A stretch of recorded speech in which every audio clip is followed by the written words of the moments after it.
வணக்கம் சார். நாங்கள் மதுரை மாவட்டம் திருமங்கலத்திலிருந்து இங்கே மடப்புறம் காளியம்மன் கோயிலுக்கு அம்பாளை தரிசனம் பண்ணுறதுக்காக வந்தோம். இங்கே எங்கள் அம்மாவுக்கு கிட்டத்தட்ட 1 மாதத்துக்கு மேலே உடல்நிலை சரியில்லை. அவங்கள ஸ்கேன் எடுக்க சொல்லியிருந்தாங்க டாக்டர். அவங்களால சரியாக பேச முடியல. ஸ்கல் ஸ்கேன் எடுக்க சொல்லியிருந்தாங்க. ஸோ ஸ்கேனுக்காக நாங்கள் போனப்போ நகையெல்லாம் கழட்டி எங்கள் பேக்கில் வச்சுருந்தோம். காரோட பின்னு இருக்கையில் வச்சுருந்தோம். அவங்க திடீர்னு மடப்புறம் காளியம்மனை நான் பார்த்த அப்புறம் தான் ஸ்கேன் எடுக்க ஒத்துக்குவேன்னு சொல்லிட்டாங்க. அதனால ஸ்கேன் எடுக்காம வச்ச நகையோட அப்படியே காளியம்மன் கோயிலுக்கு வந்தோம். இங்கே டெம்பிள் ஸ்டாஃப் ஒருத்தர் யூனிஃபார்ம் போட்டவர் நின்றுட்டு இருந்தாரு.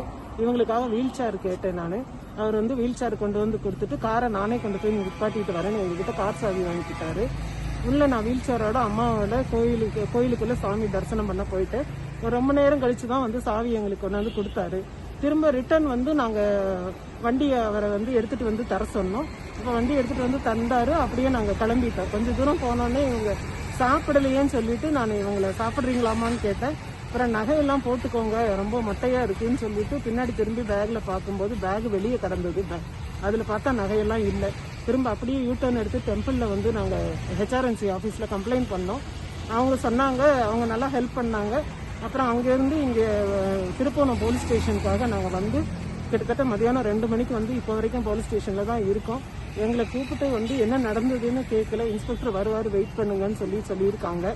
அந்த பையன், அந்த அஜித்துங்கிற பையனை அவர் டெம்பரரி ஸ்டாஃப்னு சொன்னாங்க. கூப்பிட்டு நாங்களே இங்கே ஒப்படைச்சிருக்கோம். ஹெச்ஆர்என்சி சார்பாகவும் எனக்கு ஒரு ஸ்டாஃப் கூட வந்திருக்காங்க. இவங்க அந்த நகையை எப்படியாவது காவல்துறை எங்களுக்கு மீட்டு கொடுக்கணும்னு கேட்டுக்கிறோம். நாங்கள் திரும்ப ரொம்ப தூரம் போக வேண்டியிருக்கு. இவங்களோட உடல்நிலையும் மோசமாயிட்டே இருக்கிறனால இது சம்மந்தமாக என்ன நடவடிக்கை எடுத்திருக்காங்கன்னு தெரியல. நான் கம்ப்ளைண்ட் கொடுத்துருக்கேன். ஆனால் அதுக்குரிய சிஎஸ்ஆர் எங்களுக்கு இன்னும் தரல. எஃப்ஐஆர் போட்டுருக்காங்களான்ற தகவலும் தெரியல. ஸோ கம்ப்ளைண்ட் மட்டும் நாங்கள் எழுதி கொடுத்துருக்கோம். அதுக்குரிய மேல் நடவடிக்கை என்னன்றது தெரியாமல் நாங்கள் வெயிட் பண்ணிட்டு இருக்கோம். இன்ஸ்பெக்டர் சார் வரட்டும்ன்றது. நகை எத்தனை பவுன் இருக்கும்? நகை 10 பவுன் இருக்கும் சார்.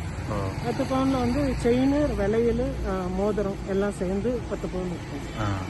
அந்த கோயில் ஸ்டாப் மேல உங்களுக்கு சந்தேகமா இருக்கா? அந்த டெம்பரரி கோயில் ஸ்டாப் மேல உங்களுக்கு சந்தேகமா இருக்கா? ஆமா, கண்டிப்பா. சரி, அவர் தான் எடுத்துட்டு போனாரு. ஹெச்ஆர்என்சியில இருக்கிறவங்க எல்லாம் கூப்பிட்டு விசாரிச்சப்போ அவர் நிறைய முன்னுக்கு பின்ன மரணா பதில் சொன்னாரு.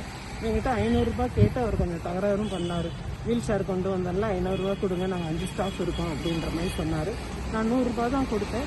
இமீடியட்டா அவர் ஃப்ரெண்ட் ஒருத்தருக்கு ஃபோன் மூலியமா எனக்கு அந்த மேடம் 500 ரூபாய் கொடுத்தாங்க, உனக்கு ஜிபே நான் அனுப்பிடுவேன் அப்படின்ற தகவலும் சொல்லியிருக்காரு. அந்த ஃப்ரெண்டும்